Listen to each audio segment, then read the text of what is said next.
Kia ora Year 12 and 13.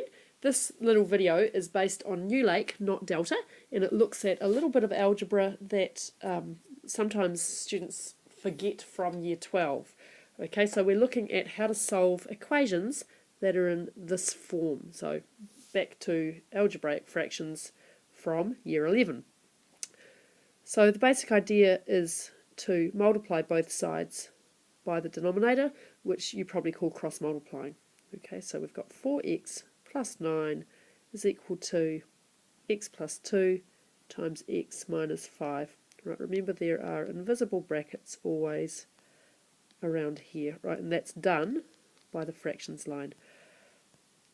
Right, so if we just expand and then collect up like terms, we end up with having to solve a pretty straightforward quadratic in this case. So we get x squared minus 3x minus 10. We end up with x squared minus 7x minus 19 equals 0. Right, so several ways to solve that. I would probably do quadratic formula on this one because I've got an odd number in here, so I'll do that on the next slide now. Okay, so x squared minus 7x minus 19 equals 0. X is equal to negative b, so 7 plus or minus root b squared. Negative 7 squared is 49.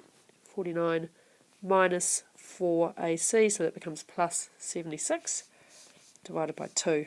So x is equal to 7 plus or minus the square root of 125 on 2.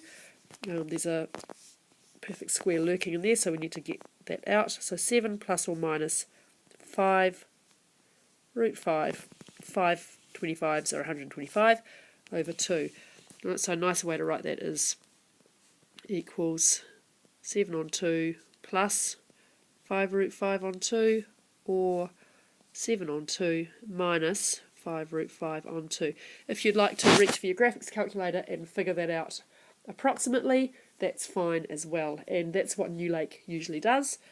I want you having lots of practice at writing things in surd form, so I'm going to leave my answers as surds in here.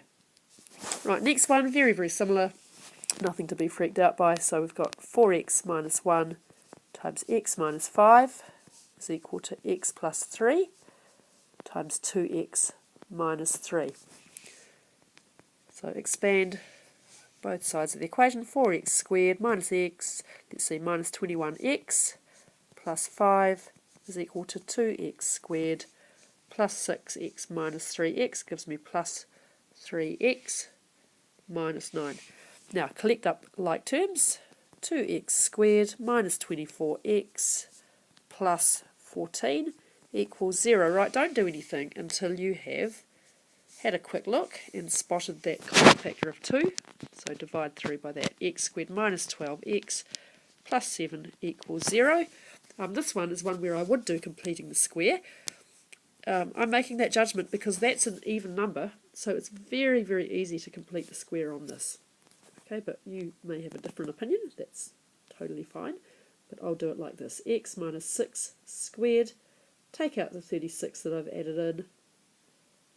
Now I've got x, I'm going to skip a couple of steps here, so x is equal to, well, that bit over there is plus or minus root 29 with the 6 added to it. So they're my two solutions. So x is equal to 6 minus root 29, or 6 plus root 29. Okay, you can figure out what those approximations are on your calculator. Right, number 3. Now this is slightly different. You probably haven't seen it in this form in level 2, but it's exactly the same idea. What we're going to do is multiply both sides by the denominator, and then expand, and then collect up terms that have got t and terms that don't have t. So we get x plus 3 is equal to t minus 4 times x plus 2.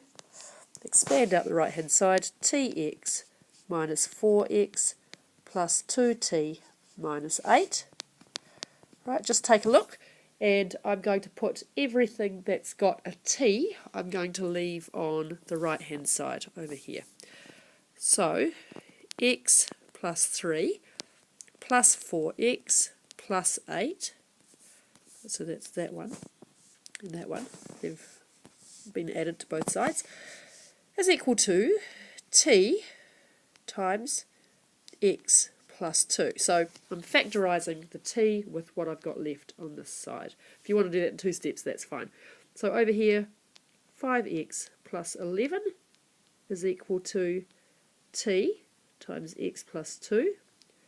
T is equal to 5x plus 11 on x plus 2. Okay, one more like that with a slight addition in messiness coming up. Alright, so we're asked to solve this equation, which is another way really of saying make t the subject of the formula. So we're looking for what is the value of t that will satisfy this equation. Sometimes with these, it's worth just jotting down at the start that t can't be equal to negative 2 and x can't be equal to 0. When you're doing an equation, you don't really have to do that because your solution should usually not give you those values anyway. But when we get to solving inequations, it's pretty important to do that at the outset so that you don't forget to do it at the end. Okay, so just a good habit to get into is to jot that down there. So the usual thing I do here is to get a common denominator if I were working with fractions with numbers, and that's what I'm going to do in this case. On the left-hand side, I'll have 3x times t minus 2 here. Numerator will be this, 3x times 4x plus 1. I'm going to stop talking and just keep writing.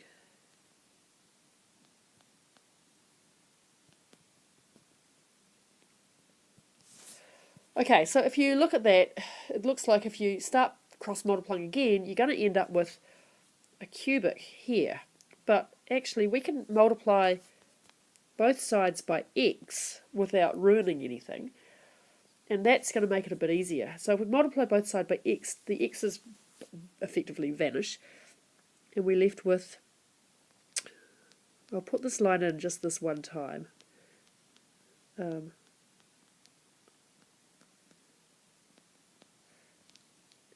So because we've multiplied by x here, we've just got that, and here we've just got negative 2, so that's quite nice. I've lost one of the fractions. Now, I'm going to expand out this side, and I'm going to multiply through by this at the same time. So 12x squared plus 3x minus tx plus 3t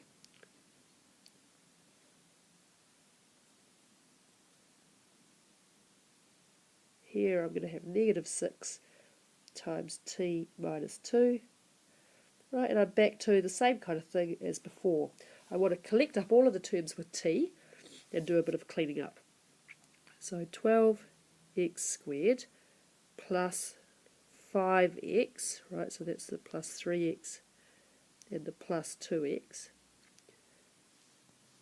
plus 6 is equal to, now adding tx to the other side, tx minus 3t minus 6t plus 12. Right, so let's see where we get to with all of that. Something's gone funny. Let me have a wee look. Oh no, I think that's right. I've just got to be really careful in here with your, when you expand this with your negative side. So let's just check. Tx plus 3t in there, minus 2x minus 6. Yeah, that looks good.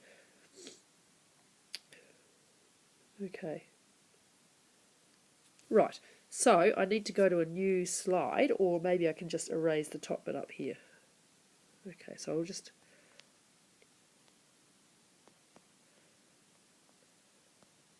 wipe out this bit here. Give myself a bit of room, save the new slide. So while I'm doing that, you can be collecting up your terms and getting to a solution.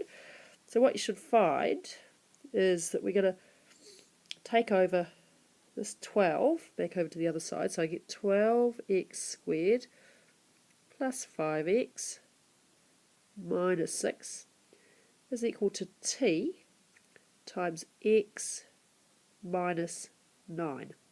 So my solution is t is equal to 12x squared plus 5x minus 6 over x minus 9. Now I've done that one as I go, and I'm just checking I think that's looking all good, but if I've done a sign error in there, can someone please let me know in class? But I think that's correct. And the main thing is that you see the method where we're doing the same thing. We're going to get a common denominator, then expand and collect up like terms and solve for t. Okay, thanks for watching, and you should make sure you've done quite a few of New Lake page 29. These often pop up in the level 3 exam.